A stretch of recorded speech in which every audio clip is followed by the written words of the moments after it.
Thank you. And first, I just want to press you a little bit further. We hear a lot from aid workers and from civilians and groups from Gaza and occupied territories and across Israeli and Palestinian groups and NGOs about the recognition of Palestinian state and the lack of leadership from the UK and how that void could be filled by pushing ahead with the recognition. And I heard what you said to Monica.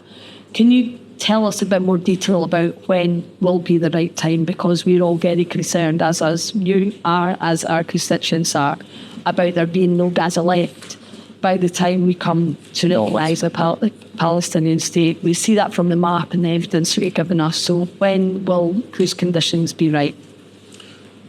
What the Labour Party said in our manifesto was that we do believe that recognition is important and we would like to recognise as part of a process. That is the... Conditional mindset. Sorry? That makes it sound conditional. Well, it's the manifesto that you ran on at the last election. Yeah. It was, so we'd shifted at one point to, it was part of a peace process, but... Well, and that's been dropped, I believe. So I think what my colleague's trying to find out is what are the conditions. Let me finish the point. That was the manifesto that all Labour politicians ran on just a year ago. So the debate is this. Do you just recognise per se, because you say the time to recognise has come and the symbolic act of recognising is where we're at, and I suspect, Ms Gilbert, that that's where you are at, from what you have said, and I suspect that that's where Ms Harding is at and where the chair is at, that you recognise symbolically. And you accept that even though there are countries in the last year that did that, it has not changed the situation on the ground, or do you recognise as part of a process? The French have been talking about a process or trying to get some kind of process. And actually, if we get a ceasefire, you are into a process. But we haven't got a process at the moment. So that is the debate that's going on.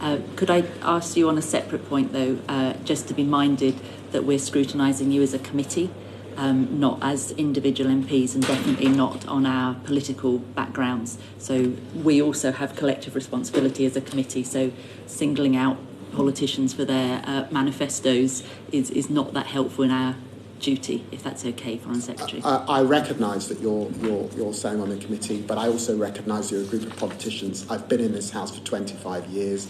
You run on a manifesto. It's legitimate for me to remind you the manifesto you run on and why that was the position. You may not like it, but that's the envelope. I have no Sorry. I have no issue with you saying Labour politicians have run on a manifesto. It's when you are singling out and making comments about individual members that, as chair, I have an issue with that. If you could be respectful that we have collective responsibility. Committee chair, I've served on committees. I am being respectful. I am simply referring to committee members by their name. Your names are all around you. I'm being polite. That's great. I'm sorry you don't like it, but that's I have no issue whatsoever with you using our names, but on our names it doesn't say our political parties. So if you could direct to the committee, that would be great, or an answer to their question, that would be great. Thank you. Well, you've made the point, and Thank you very I've much. made my reply. Thank you. Thank you.